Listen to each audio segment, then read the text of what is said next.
welcome to the G3 boardroom. On location. On location, On yeah. We're location. at the gaming weekend. There's 6 of us here, but the 3 of us here are going to be reviewing Portal Block today.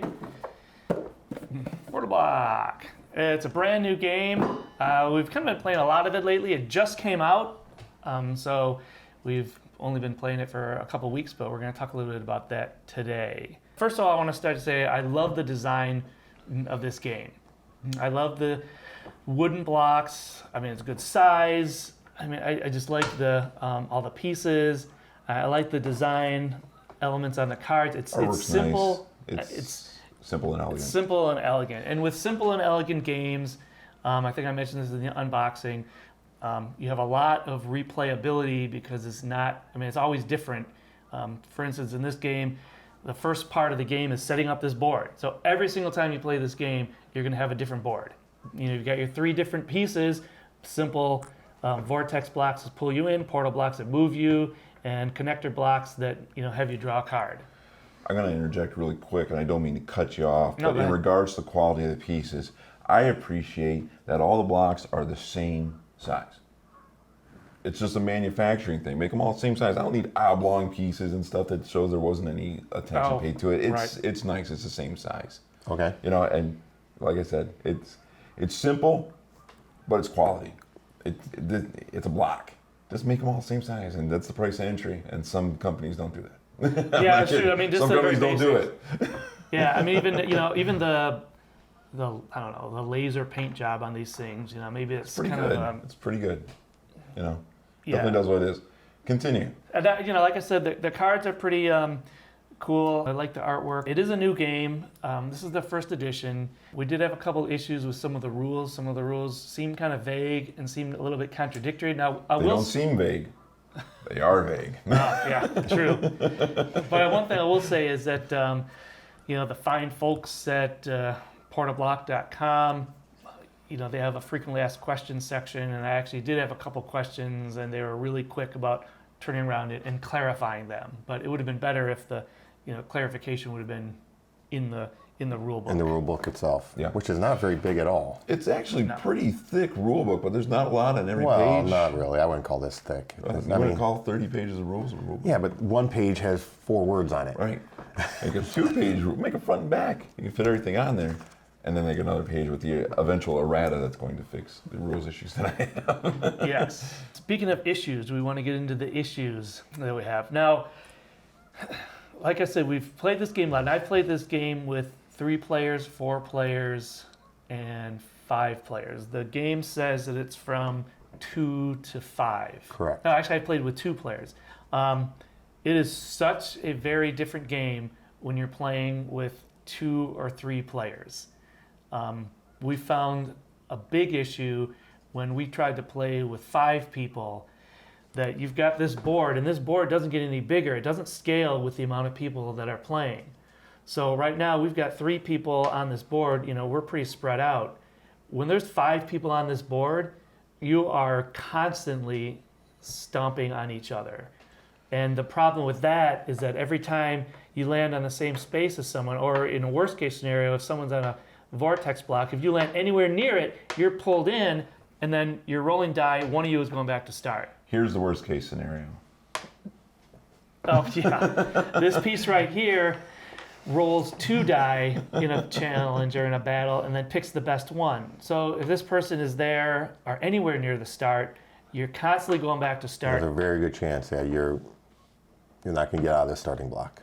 Yeah, so we have played, you know, games with 5 players where we were stuck in a loop. I don't know if that game is ever going to see the light of day that we recorded. Oh, don't worry. I'm going back to the start. That's fantastic. I really like the start block, so. Go away. What is happening?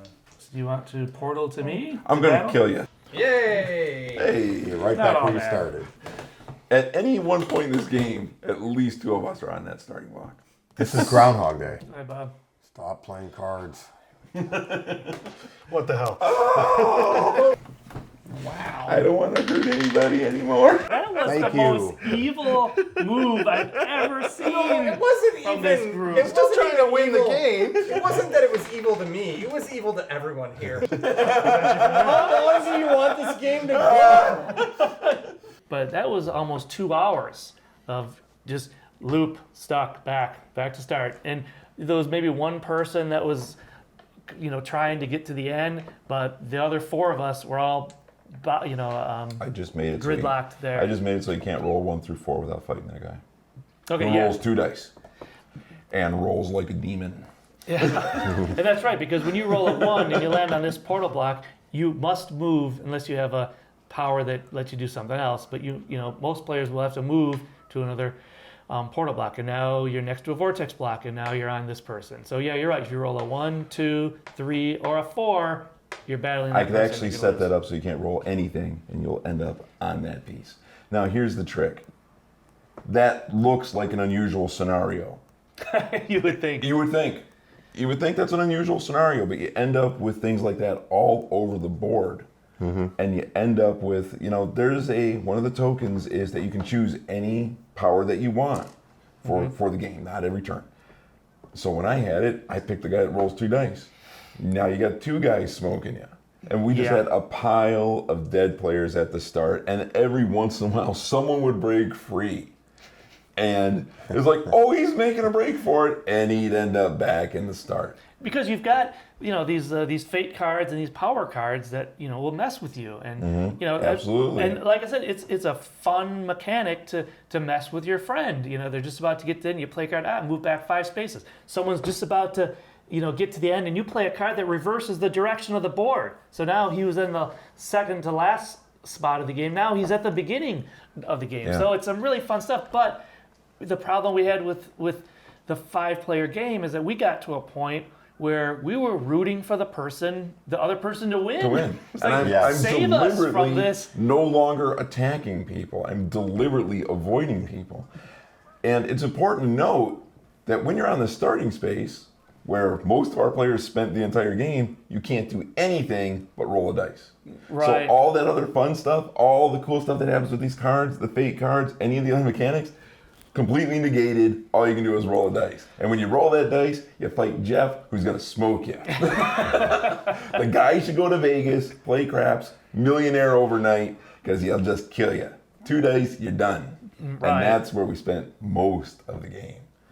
Someone would break free. You're like, go Dave! I can't remember who ended up winning that game. Wait, it was recorded. I do remember who won that game. And we were all glad. But anytime you got a game that's supposed to be competitive, and that the fun part about it is the competition. Anytime you have a situation where you are rooting for the other guy, or you're purposely not attacking, because you've just been going in this loop for an hour and a half, Endless loop. then that's not good. No. Dave's been pretty quiet so far. I know we all got heated thoughts on this. I'm going to zip my lip for 1 second. Let my man Dave talk here. Well, you've pretty much touched on everything I want to talk about. I agree. The pieces are good quality. I think the game mechanics were really, really unique and interesting. Unfortunately, I don't know is this truly a 5-player game. There are certain games that collapse under the mechanics. There's certain games that have a sweet spot. And maybe the sweet spot for this one is 3, because it ain't 5. Let me tell you, and I understand the game is designed to brutalize your friends, which can be fun. When you've reached the 90-minute mark and you're hip deep in blood, it's no longer fun. It's just a pile of corpses. Yeah. And the other thing about that is, if you're going to knock out players, which is a delightful game mechanic a lot of times, but if you're going to knock out players, you got to give them a way to have revenge quickly. Yeah. If you stick people in the start block and all you can do is roll, and the bringer of death awaits on a 1 through 5, Right. I don't you're want gonna ruin some game experiences. You're gonna ruin them fast. It's not my place to, I'm not a game developer. I'm It just a is game our place. player. We are game players. I think that, but I think that they should have some power cards that are, that instant revenge. You lose a battle, a challenge, and you say, no, I don't go back here. I'm playing this card. You go back. or something that negates someone else's power, something that just says I can roll. Or what would be nice is you can't finish this game unless you roll an exact amount. So there should be some cards in here that says move 1 to 6 spaces, Any your number choice. of spaces. Right. Yeah, it doesn't have to be 20, but you pick a dice Or side, any and number that's what might be a you're. little OP. Within Any reason. number on a die. Maybe 19. Because that was also really, really frustrating when everyone's stuck in this loop back here for 90 minutes, and someone finally gets there, and they can't And they roll a just 2. can't They can't hack it. roll a 2. And if you are sitting out there collecting those fate cards, which mess with you, pretty soon you're going to end up back at start. As I stated, like Jeff, he gets down here at the end. He can't roll a 2. Why is that? Because his hand is stuck. It's a 6. It's a 6. It's a 6 every time. He can't roll a 2. So what happens when he rolls a 6? He goes back there. Now, when we played the game, when we played our 5-player game, we also set up this board that every spot was active. Every time you land on a portal, it took yeah. you to another portal, which I kind of feel that's the purpose of the game. Why would you want to play a block that was a dead block? And you're Maybe- incentivized to play connected blocks by giving you money when you do it. Right, You play because a you dead need- block like Dave did in this game. He did it. Cool. Got no money. Yeah, that's right, because you need these money, they need these quantibytes Got no to get pesos. to get the cards No dinero. to really give you more power. And if you don't place the blocks a certain way that makes them active, that's right, you don't get any money. Now me, on the other hand, I placed like 12 in a row. That one thing, I got a bunch of money. El Diablo con dinero. Yeah. I initially thought this would be a really, really interesting concept, but I just had some really Great concept. bad feelings about that. It just felt like, man, this game's never going to end. Yeah. Yeah, I mean, I got to say, we recorded 2 playthroughs, one with 5 people and one with 3 people, and I think that it was just 2 vastly different games.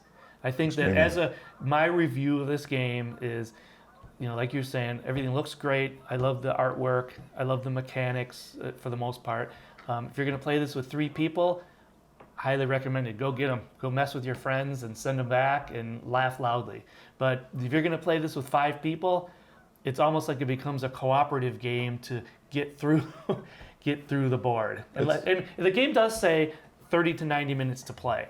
It should. But if you're playing 90 minutes where you're moving and doing things, that's great. But if you're 90 minutes of looping back in Groundhog Day at start, it's tough. It might say 30 to 90 minutes to play, but it's 20 to 30 minutes to enjoy it. 20 to 30 minutes to. Yeah. Okay, that's fair. Yeah, after first couple times, great. Yeah, you got me. Oh, you got me. Now it's just, okay, I get it. I'm going back to start. And that's, Yeah. Yeah, and since there's no mechanic for anything, nothing good can happen at start. Right. They need some kind of mechanic where something good can happen from Let start. people play cards from the start. Yeah. Then that card that comes up that says challenge anybody. Oh, I can challenge this guy. Now we switch spots. Unless, of course, like I said, it's one of these guys who's dual wielding dice and smokes you. or purchase cards from the start. Something. Purchase cards. Just, yeah, Something Open up besides the rules. I'm stuck here and all I can do is roll. Yeah, they do have a couple cards in there where you reverse the flow of the game. So you get sent back to start, you roll a 1, then you play the next turn. You play a card. Now you're 1 away from the end, but still, it's or got to be. get out of jail free mechanic. Have a start block in the middle or another special block where I can choose where I start. I don't got to start over here because this guy's got it blockaded and he can't move. He wanted to move, he couldn't move. Have another start block over here. That way I can start over there, I can avoid him. It's right in the center. this could work as a 2 to 3 player game, but after that, I think it falls short. Yeah, I did play as a 2, does come very, up very short. fun. 3 was fun, but like I said, I played as a 4, but I had the rules wrong, and I won it really quickly, but it was on an illegal move, so it doesn't really count. So, I mean, I would encourage people to check out the game. If you enjoy kind of simple mechanic games like this, it could be really, really fun. I just have to give the caveat that if you're going to play with 5 people, just be careful. Your conclusion, Dave. I would pass on this game if it was for me. I would pass. I think it's fair. For me, it's like I said, I think there's a little bit of fun to be had here, but it's in small doses. Yeah. We played our playthrough, which we'll post. The 3 of us played in hyperspeed mode. I got that impression. We're throwing dice. This guy's already, we were playing much faster than a casual group would play. Because we played faster, we also managed to finish faster. But I think the fun in this game is in the 10 to 20 minute to 30 minute mark. You start going beyond that, people start getting upset. Nobody wants to spend a game watching other people play. I like the concept. Some of the mechanics are really good. It's a lot of fun moving around the board. 3 people is probably the sweet spot because 5, it collapses under its own weight. Okay, well, you heard what we have to say. I would encourage you to check it out. It's not like it's a $200 game. 210. Hopefully, we've kind of given you a little bit of insight so you kind of know what you've got before you get started. It's like 2001, something like that. I want to thank all of our subscribers and thank anyone who just randomly clicked on this video. We'll hopefully see you next time. If you randomly clicked on the video, click on subscribe. Won't hurt you. If you just randomly click on stuff.